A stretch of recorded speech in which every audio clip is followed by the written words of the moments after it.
Design Indaba.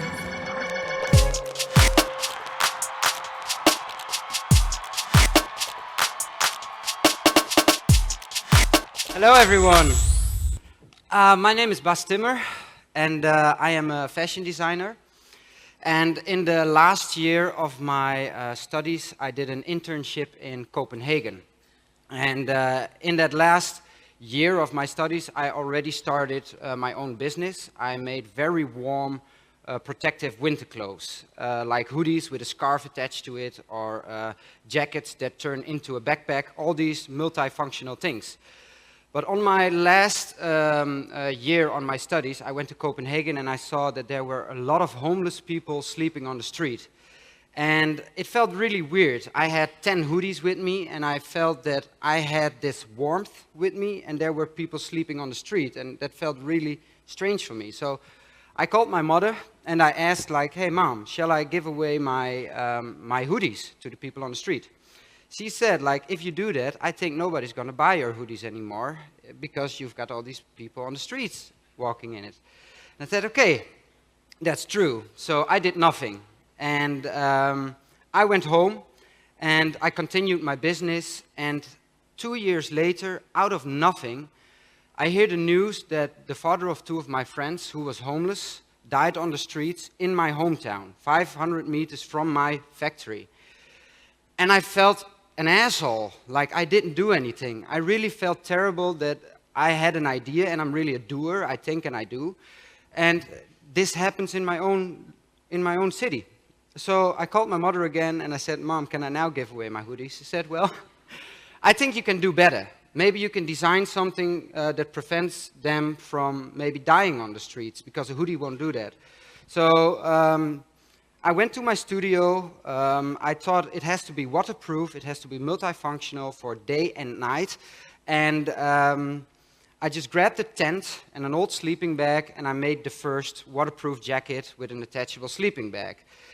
And it looked really cool. And I now had to give away this jacket with sleeping bag, and I called it immediately a Sheltersuit, because yeah, that made sense for me, a shelter suit. And so I had to give this away, but I was really nervous, like, who does the person think I am? Like, who do you think you are giving this to me? And so I called my mother again. How am I going to do this? She said, just go for it. You do this with good intentions, you follow your heart and just give away the suit and just do that. So I walk up to a shelter, a day shelter, and I ask the social workers, is there a person that sleeps on the street every night? And they say, yeah, that's Peter. And Peter was sitting alone in the corner of the room, and I approach him and I knock on his shoulder and I say, is your name Peter? He said, yeah, how do you know my name? What do you want from me? I said, oh, thanks, Mom. This is not going really well. So I immediately became a little bit stressed, but I told him, like, okay, I made this for you. This is like, yeah, a jacket and a sleeping bag, and I want to give it to you. And it's completely free, and if you don't like it, it's also fine. I just want to give it to you. So when I took out the shelter suit, he completely changed into a very nice guy. He took on the jacket, and he said, like, I have also 2 friends from Africa who are seeking asylum here, but because they are not out of a real war country or something, they don't have a right to shelter, so they sleep on the streets. So can I share my suit with them? And I said, whoa, it was very mind-blowing for me that this guy sleeps on the street and still thinks about these other people sleeping on the street. So I said, no, I'm going to try to make more. I'll do my best. So I left the shelter and I felt like goosebumps, like, oh, I did something with my creativity that really helps a person. So we did a selfie together, and that's 5 years ago, and I still have that selfie. You can see this. That's Peter on the right, and that's me on the left, very colorful always. And actually have a shelter suit with me, and do you guys want to see it? Okay. So it's a completely waterproof backpack. All the materials are upcycled. These are all tent fabrics. These are seat belts, actually Porsche seat belts. So it's really fancy. And on the inside, this is how we give it away. And on the inside, there is the shelter suit. And it's a completely waterproof jacket, like this.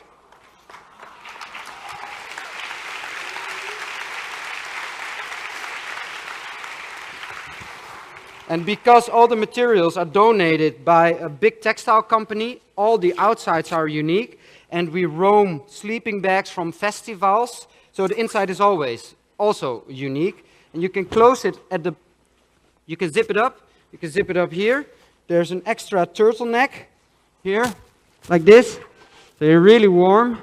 And you can close the bottom, and when you're in danger, you can kick it open, so you can walk away easily. And in the daytime, you just zip off the sleeping bag, and it becomes like a jacket. Yeah. Thank you. So, after I made the first Sheltersuit, I wanted to make more. So I called a big sleeping bag company, and I asked, like, do you maybe have leftover sleeping bags that have a little mistake in it, like a misprinted screen print? And they said, yeah, of course, we got that. How many do you need? I said, well, for 100 Sheltersuits, I need at least 100 sleeping bags. Okay, where can we send them? I said, to my mother's house. So all the sleeping bags to my mother's house. And so I called a big textile company asking, can I have 500 meters of waterproof fabric? Yes, of course. Where do we send it? To my mother. And I had all these materials, and I realized, yeah, I cannot make like 100 Sheltersuits, because that's 4 hours a suit, 400 hours too much. So I went to a social factory in the Netherlands. They work with people with a distance to the labor market, and I asked, can you help me? And they said, yeah, of course we can do that, but we need some help. So I called all my friends and asked if they could join me making these Sheltersuits. And that was, for me, the most memorable part of Sheltersuit, because also the two friends who lost their father helped with cutting the sleeping bags, and they said that it really makes them proud in kind of a way that this came out, and that did really good to me. And that year we made 100 Sheltersuits. We gave them away to all the homeless people in the Netherlands. We did that together with shelters, which turned out that a Sheltersuit really builds a bridge of trust between the social worker and the homeless person. So the homeless person was really happy with it, and also the social workers in the shelters were really happy with it. So they said, can we have more suits? I said, okay, yeah, of course, let's try this. So I go to the factory. They said, no way, it's going to cost you 100 euros to make it at least. And I said, yeah, I have empty pockets, so I can't do it. So we thought maybe we can build our own factory. And at that time, there was a huge Syrian refugee crisis in the Netherlands. All the people that fled the war were waiting in houses for asylum. And I heard that these people were really good behind a sewing machine. So I went there with the suit. There were 9 guys in a room. And I said, can you help me make these suits? They said, yeah, of course we can do that. It turned out the suit inside out, looked at all the seams, said, we can do this easily. When can we start? I said, I don't know, I don't have a factory. So I start calling a sewing machine distributor, asked, can I have 6 sewing machines? I said, yeah, of course you can have that. I said, okay, I can't send it to my mother, I need a factory. So I went to the municipality and explained my story and asked them, can I have a free space? They said, yes, of course.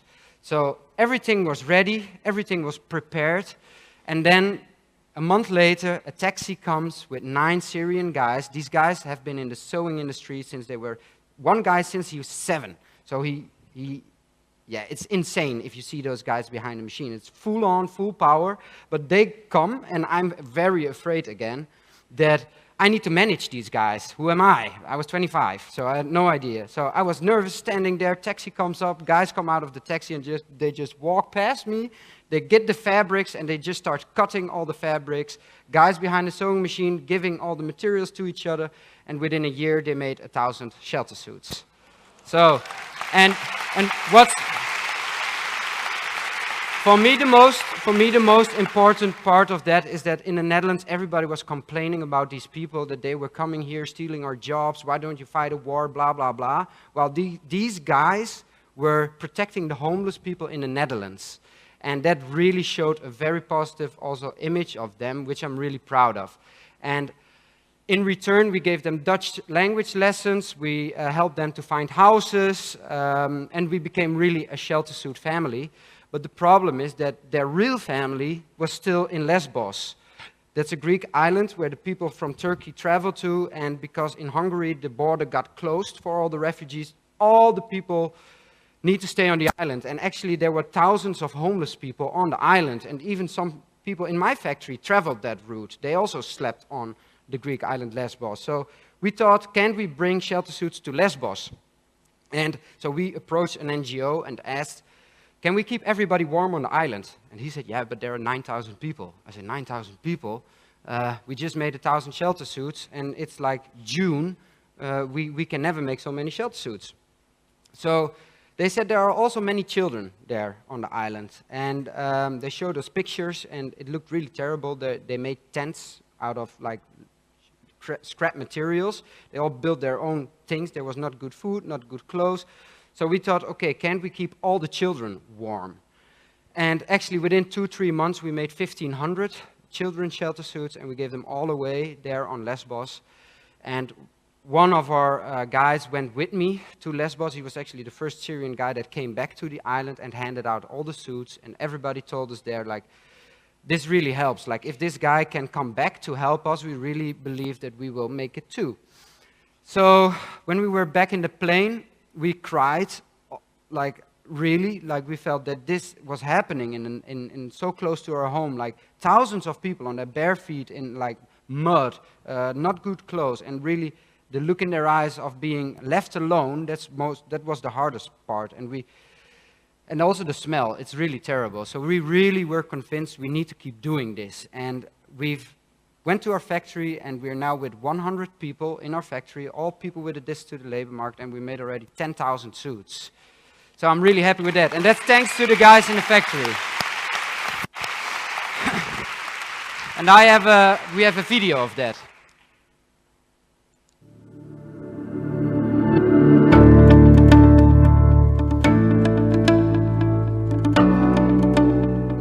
Ik heb mode gestudeerd en ik had mijn eigen kledinglijn. En toen er in Enschede een man overleed aan onderkoeling, dan bleek de vader te zijn van 2 vrienden van mij.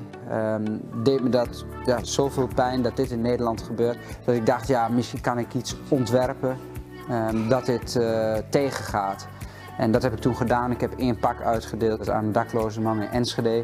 En wat er bij die man teweeg bracht, dat was gewoon echt oprechte blijheid. Nou, dat was eigenlijk voor mij het moment om hiermee door te gaan. Er zijn inmiddels ook 31.000 daklozen in Nederland en dat is een behoorlijk hoog getal. De Sheltersuit is een waterdichte jas met een aanritsbare slaapzak, met een hele grote capuchon, met een ingebouwde kool, zodat je je gezicht ook nog goed kunt beschermen. De Sheltersuit wordt gemaakt hier in ons sociale naaiatelier, waar voornamelijk vluchtelingen werken, ook andere mensen die een afstand hebben tot de arbeidsmarkt. Het is altijd gezellig hier met heel veel nationaliteiten werken. Er zijn heel veel Syrische jongens, Afrikaans. Ik heb al ervaring voor 14 jaar als kleermaker.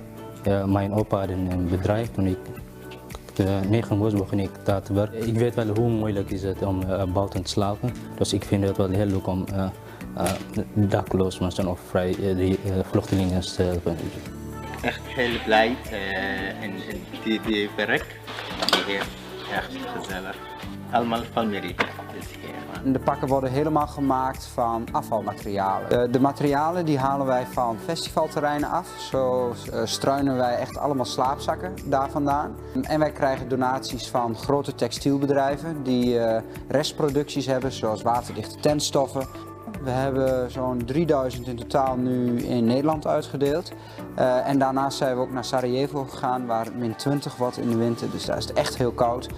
Maar ook Lesbos, waar veel vluchtelingen nu vastzitten. We krijgen alle materialen wel gratis, maar we willen de mensen hier in het atelier ook een toekomst bieden. En we hebben nu een aantal mensen op de loonlijst.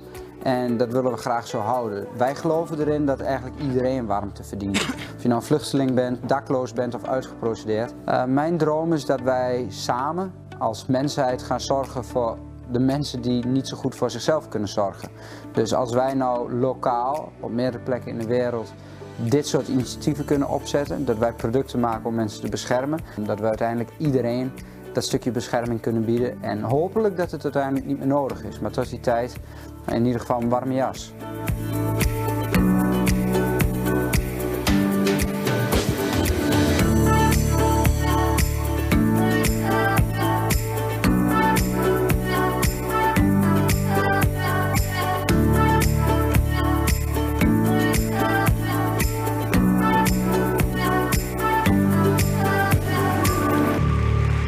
Thank you.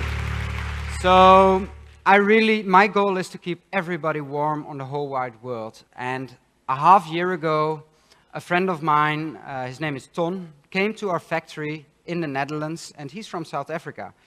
And he told me that there is a huge problem of homelessness in South Africa, and next to that, there are also many young people that don't have a job.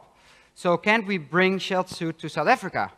And I said, yeah, of course you can. How are we going to do it? He said, well, maybe first you need to make another suit, because this is like a sauna for the people in for the people in South Africa. So I thought, okay, a person needs like a bag, so you can store your stuff. So there's a bag here, and you need also protection at night. So I made the first sample is a shelter bag, and it rolls out into a one-person's tent, like this. And it's really lightweight, it's like 2 kilos, and there's a mattress inside. You can sleep in here. You can put your sleeping bag in it for extra warmth, and there's like a very, very soft inner lining here. It's like teddy bears, like material. So that's really nice. And I asked, like, how are we going to get started? We need like materials, we need a sewing factory, we need the municipality, we need shelters. Do they actually like the product? So he said, okay, come on over to South Africa. I'm with a Rotary, and there are more people that would like to help you. Please come to South Africa. So I got here, there were 4 people waiting for me at the airport, and I took 20 of these shelter bags with me to distribute and see if the people really liked it. And actually that's where we started with. We gave away the first shelter bags, and the reactions were really nice. We met with 7 shelters in this short period of time. They all said, please give us the shelter bags, because we can also create like this contact between some homeless people that don't want any contact. So after that, we went to a textile factory. They said, we're going to donate some materials to you. Then we went to the municipality. They said, we will help you to get some youth at work. And at the last day, we were at the Ark, which is the House of Refuge. It's a homeless shelter where over 1,000 homeless people seek shelter. And what I saw there, it was like a big surprise. There was a factory in there with 30 sewing machines, but nobody was using them. There were 30 sewing machines in the line, nobody was doing anything. So we really thought, okay, this can be the place to make the shelter bags for the people. So after those 2 weeks, I went home. I felt really inspired. There was also a photographer with us and a video guy. So I would like to show you this video, and everything is completely ready for Sheltersuit to be launched. Oh yeah, this photo I forgot. I want to go over the world, as you can see.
So when I came back to the Netherlands, I got a phone call from Ravi asking, Bas, we want you on the stage on Design Indaba, but what do you want to do?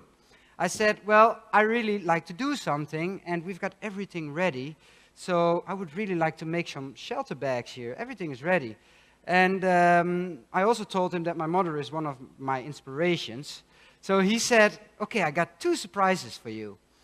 He said, the first one is we're going to fly in your mother, so she's going to see your first presentation. Because, so, mother, can you come on the stage? Come. Go. So this is my mother. So, thank you. And now, the second thing, the second big surprise was that he said, I'm going to fund you the money to make 250 shelter bags, and within 7 days, 7 weeks, 7 women worked really hard together with the Rotary to get these suits done today. Yay!